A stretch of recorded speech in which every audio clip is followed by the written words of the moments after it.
The fluorescent hum of the 47th floor was the only sound that ever seemed real up here. It was the soundtrack to my ambition, a constant buzzing reminder of how far I'd come. My name is Amelia Vance, and for 10 years, A&J Designs was my entire world. The A was for Amelia, the J for Julian. We built it from a shared cubicle in a co-working space to this glass and steel monument in the heart of Chicago. We were architects, partners, and what I had foolishly believed to be the closest of friends. The city glittered below, a sea of diamonds I felt I had a hand in polishing. Our latest triumph was the Harrison Tower contract, a landmark project that would cement our legacy. We just signed the papers, and the champagne was still cold in my memory. I remember a different kind of sacrifice, long before the corner offices and the $1 million contracts. It was a rainy Tuesday, much like this one, 15 years ago. A thick, cream-colored envelope lay on my small desk. Inside was an offer for a full scholarship to the Royal Danish Academy of Fine Arts in Copenhagen, a dream I had nurtured since I was a little girl, sketching houses in the margins of my notebooks. That same day, Julian called me, his voice cracking. His father had passed away suddenly, leaving behind a mountain of debt. He was broken, lost. "Don't go, Ames," he'd pleaded, his voice a raw whisper over the phone. "Stay. We'll start the firm now, right now. We'll build it together. I can't do this without you." I looked at the envelope, at the promise of cobblestone streets and European masters. Then I looked at the picture on my wall of me and Julian, grinning like idiots after winning our university's design competition. I slid the scholarship offer into a drawer and never looked at it again. I chose him. I chose us. That memory felt like a ghost haunting my pristine office as I stared at the screen in front of me. Julian had been working late, a common occurrence as we pushed to finalize the Harrison Tower preliminary sketches. He'd rushed out for a call, leaving his personal email open on the main conference room monitor. It was a careless mistake. His mistake. My discovery. An email chain with a subject line that made the blood freeze in my veins.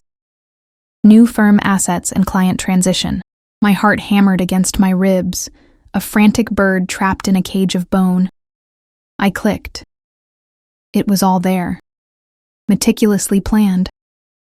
A new business entity, Styles Architectural Group, registered 6 months ago. Styles was his mother's maiden name. There were emails to our top 10 clients, including the Harrison Group. The narrative was consistent in each one. A&J Designs was dissolving amicably, and he would be continuing the work under his new banner. He had lied. He hadn't just planned to leave. He had systematically hollowed out our company from the inside, leaving me with an empty shell. The Harrison Tower contract, the one we had just celebrated, was signed not with A&J Designs, but with Styles Architectural Group. He had used our resources, our reputation, my sacrifice, to build his escape route, and then stole the very ground from under my feet. The hum of the lights suddenly sounded like a roar. The city lights blurred into a smear of mocking brilliance.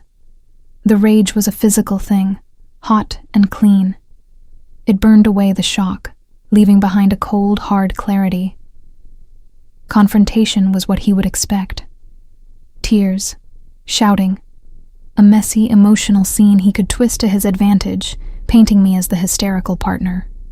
I would not give him the satisfaction. I went back to my office, my movements precise and deliberate.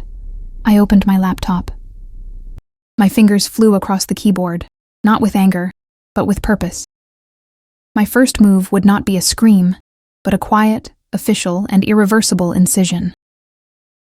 I drafted a formal complaint to the Illinois State Licensing Board for Architects, detailing a breach of fiduciary duty and unethical client solicitation. I attached the initial damning emails I had forwarded to myself. I didn't hit send. Not yet. I then found the number for a forensic accountant, a man highly recommended for partnership disputes. I booked an appointment for 8 a.m. the next morning. Only then, with the first 2 pieces in place, did I navigate back to my draft and click send. The quiet click echoed in the silent office like a gunshot. The first shot in a war he had started, 2 days later, the world began to tilt. My phone rang, flashing Julian's name. I let it go to voicemail. He called again. And again. Then a text message appeared. Amelia, what the hell is this? I just got a letter from the licensing board.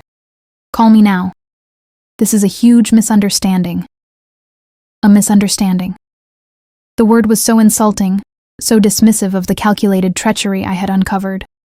The first impact of my action wasn't remorse, it was panicked indignation.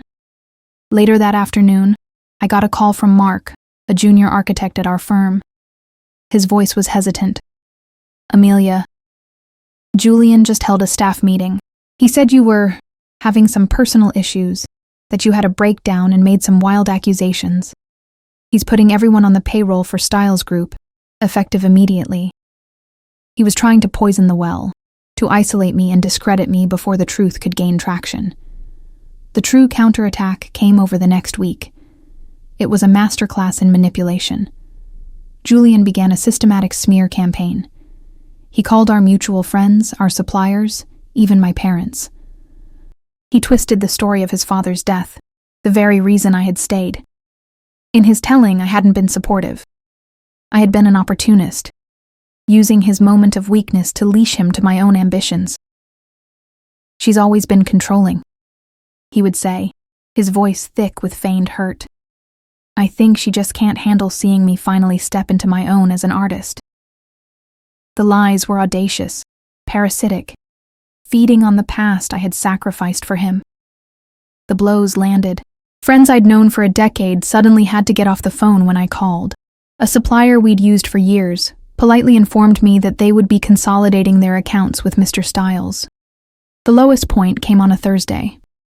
I was sitting in the vast, empty A&J office, the silence now a suffocating shroud. The eviction notice for non-payment of rent was taped to the glass door. My phone buzzed. It was a small client, a family I had designed a beautiful lake house for, a project I was immensely proud of. It was the wife. Amelia, she said, her tone laced with pity. We heard about the situation.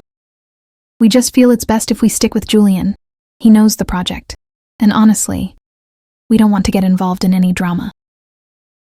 Drama?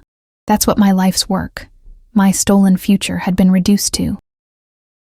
I hung up the phone and the facade I had maintained for days finally crumbled. I lowered my head onto the cold mahogany surface of the conference table, where we had signed our first ever contract, and I wept. The tears were not of rage, but of a profound, soul-crushing isolation. He had not only stolen my business, he was methodically erasing me from my own life story. In that moment, surrounded by the ghosts of a shared dream, I felt utterly and completely alone. Just when the darkness felt absolute, a sliver of light appeared. An email popped into my inbox. The sender was Professor Abernathy, my old mentor from university. He was the one who had nominated me for the Copenhagen Scholarship, who had told me my talent was a rare thing. The subject line read, "Heard some nonsense." My hands trembled as I opened it. "My dear Amelia," it began. "I have been accosted by a rather frantic phone call from a Mr. Julian Styles, followed by a flurry of gossip from former students. None of it sounded like the brilliant, honorable young woman I mentored. I do not believe a word of it. Call me. You have my full support." Reading those words felt like taking a first breath after nearly drowning. Validation. It was a lifeline. I called him immediately. He didn't just offer sympathy, he offered a weapon. "You need someone who understands the battlefield," he said. "Her name is Eleanor Corwin, top of her field in intellectual property and partnership litigation. She's tough as nails and eats bullies like Julian for breakfast. I've already sent her your name. Expect her call." Miss Corwin called an hour later. Her voice was calm, sharp, and exuded a competence that instantly quieted the storm inside me. She listened to my entire story without interruption. When I finished, she said simply, "Good. You have the records. You have the timeline. The forensic accountant was a smart move. Let them dig. He's an amateur, Amelia. And amateurs always get sloppy with the money. A week later, just as Miss Corwin predicted, Julian's strategy shifted. The aggression was replaced by a cloying attempt at conciliation. He didn't reach out himself, of course. He sent an intermediary. David Chen, another architect we both knew, a man who prided himself on being a neutral, reasonable party in any conflict. He asked to meet me for coffee. We met at a sterile cafe far from our usual downtown haunts. David stirred his latte, avoiding my gaze. "Amelia," he began, his voice oozing with a practiced diplomacy. "Julian is distraught. He feels this has all been blown out of proportion. He's willing to offer you a settlement, a generous one, $200,000, to sign a non-disclosure agreement, drop the board complaint, and everyone can just move on." Move on. There was that phrase again. As if one could simply move on from an amputation. I looked at David, at his well-intentioned but clueless face. The old Amelia might have considered it, just to make the pain stop. But that Amelia was gone, burned away in the fire of betrayal. The woman who sat there now was forged in isolation and armed with validation. I took a slow sip of my black coffee. "David," I said, my voice steady, devoid of the emotion he expected. "Let me be perfectly clear. Julian didn't just start a competing business. He did so while he was my legal partner, using our shared company's funds and resources, which the forensic accountant is currently tracing with great interest. He systematically lied to every single one of our clients, misrepresenting the status of the company we built together. He stole projects, files, and intellectual property. And then, he launched a campaign to destroy my personal and professional reputation, using a private tragedy I helped him through as a weapon against me." I leaned forward slightly, my eyes locked on his. $200,000 isn't a settlement. It's an insult. It's the price he's putting on my career, my name, and the 10 years of my life I invested in him. So you can go back and tell Julian that there is no amount of money that will buy my silence. This isn't a negotiation. It's a reckoning. The process will see itself through to the end. David stared at me, his mouth slightly agape. The peacemaker had no response. I stood up, left a $10 bill on the table for my coffee, and walked out into the cold Chicago air, feeling the steel in my spine solidify. The fight was far from over, but for the first time, I felt like I was no longer the victim. I was the storm. The climax arrived not in a glass-walled office or a tense boardroom, but in the muted, bureaucratic beige of a hearing room for the state licensing board. The air was thick with forced solemnity. Julian sat at the opposing table with his lawyer, a slick man in a suit that was probably worth more than my first car. Julian looked confident, almost smug, whispering to his counsel and occasionally glancing over at me with an expression of performative pity. He thought this was his stage. He had no idea I had already dismantled the set. Miss Corwin was a vision of calm lethality. She stood and began her presentation, her voice an even, factual cadence that methodically laid out the timeline of deceit. She presented the emails, the registration date of Styles Architectural Group, the timeline of his communications with our clients. Julian's lawyer objected, calling it circumstantial. Julian smirked. "Circumstantial?" Miss Corwin arched an eyebrow. "Very well." She gestured to the forensic accountant, who was then sworn in. What followed was a surgical evisceration. The accountant, with charts and projected bank statements, detailed precisely how Julian had used the A&J Designs corporate account to pay the legal fees for the incorporation of his new firm. He had paid for the new website design, the software licenses, even the $2 million professional liability insurance policy for the Styles Group, all with money I had helped earn. The smirk vanished from Julian's face, replaced by a pallor that matched the walls. The board members, who had been listening with polite detachment, now leaned forward, their expressions hardening. But Miss Corwin had saved the best for last. "The board has heard about the theft of funds and the breach of partnership ethics," she announced. "Now, let's talk about the clients.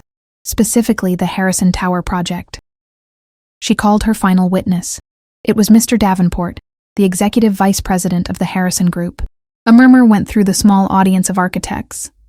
Davenport was a titan in the industry. His presence here was a statement. He was sworn in. Miss Corwin asked him a single question. Mr. Davenport, can you please tell the board what Mr. Stiles told you about the status of A&J Designs when he presented you with the contract for Harrison Tower?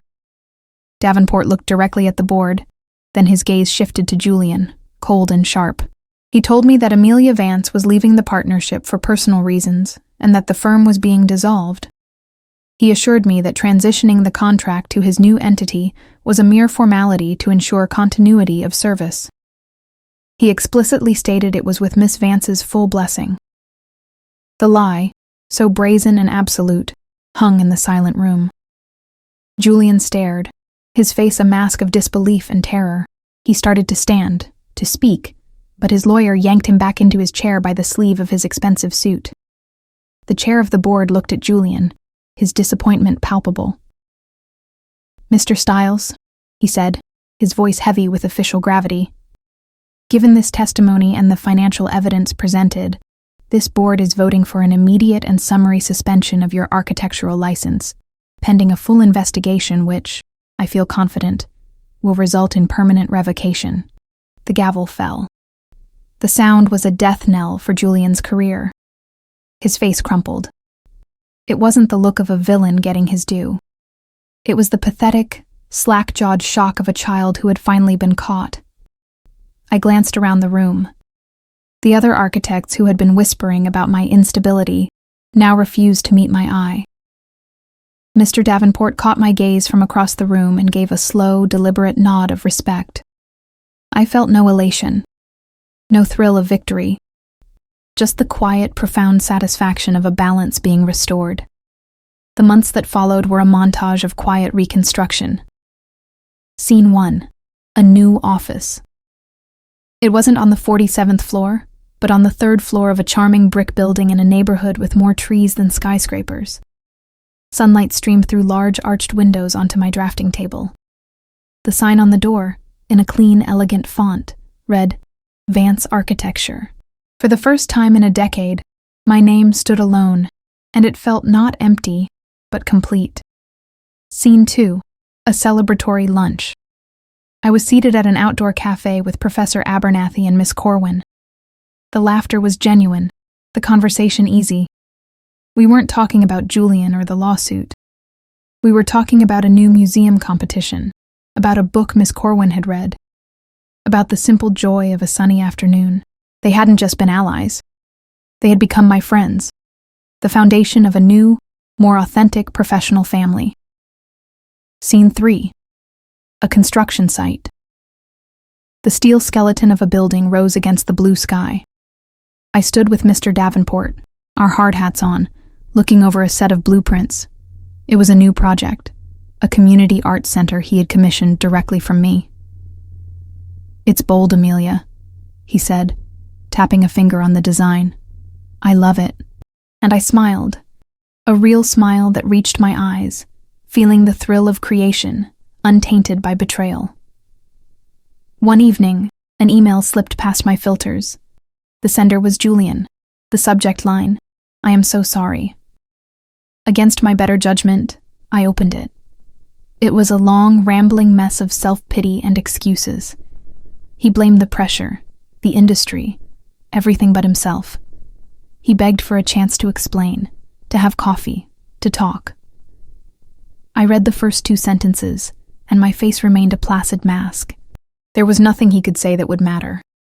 I moved my cursor to the delete button and clicked without hesitation. Then, I blocked his email address for good. I turned in my chair and looked out my new window at the setting sun casting long shadows down the tree-lined street. He didn't just steal my clients and my money. He tried to steal my past, my confidence, and my future. The great, painful lesson of the last year wasn't about the sweetness of revenge. It was about the necessity of reclamation. It taught me that you must be the primary architect of your own life, and the very first line you must draw is the unwavering boundary of your own dignity. No one else will draw it for you. You have to fight for it, protect it, and build your entire world upon its foundation. I turned back to my drafting table, picked up my pencil, and with a steady hand, I began to draw.